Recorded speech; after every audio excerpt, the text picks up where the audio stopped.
constructive one. And I think more importantly, I think what we need to be doing, and what business in particular should be doing, that this is not just a quick fix problem.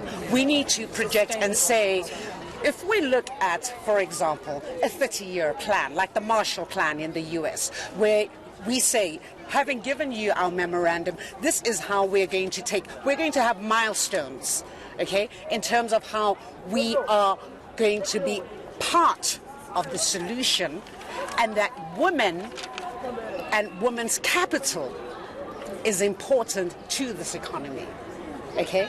Where it is, because right now what we should be working towards is investing in people. When we talk about investing in people, we're talking about investing in women as the first priority. I think that is key.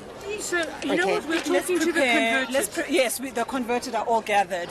Let's prepare for the next conversation where we have to actually address everybody else. Can we see if we can do that? Where is Lindu? She's writing the speech. Is it? Okay. All right, that was JSE CEO Nicky Newton-King there addressing protesters. I'm going to take you live to my colleague Slindelo Masikane. And Slee, I think you've had a better vantage point that I've had to hear exactly what the CEO had to say. Perhaps just give us an update.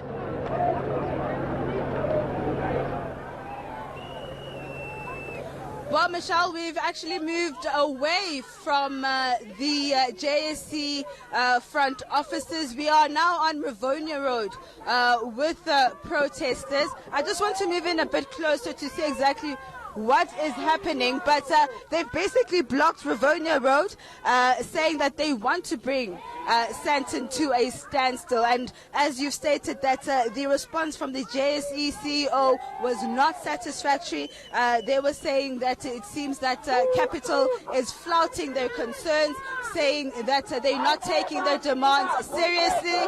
In fact, they're now singing a song where they're going to sit down here on Rivonia Road. I just want to give you a visual and ask my colleague Tando to give you a view of what we're seeing at the moment while I take you through the demands that were brought here to the JSE. We are told by the memorandum of demands that the protesters or women here in the country want Capital to fund the fight against gender-based violence. They've listed a number of concerns around the gender pay gap, saying that despite legislation contrary to this, women are still being discriminated against, getting paid less than their male counterparts. They're saying that they want an end to the pervasive tolerance of sexual harassment in workplaces. They want the glass ceilings for women to be shattered, and a number of demands, but the main one being that Capital needs to fund the fight against gender-based violence, stating that they want a 2% levy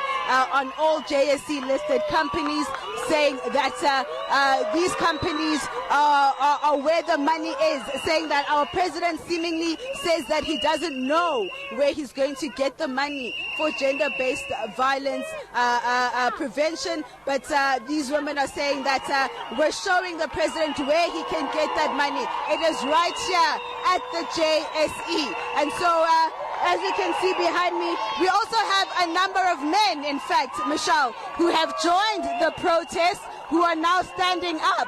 I must say that despite the fact that the number for this particular protest is not as big as what we saw in Cape Town outside the World Economic Forum, but people here are determined, they're committed to fight for the fight against gender-based violence. And so we're here on Rivonia Road. I don't know how long we're going to occupy Rivonia Road, but the message here is clear, is that women and children can no longer, the killings of women and children rather, can no longer go unabated. Back to you, Michelle.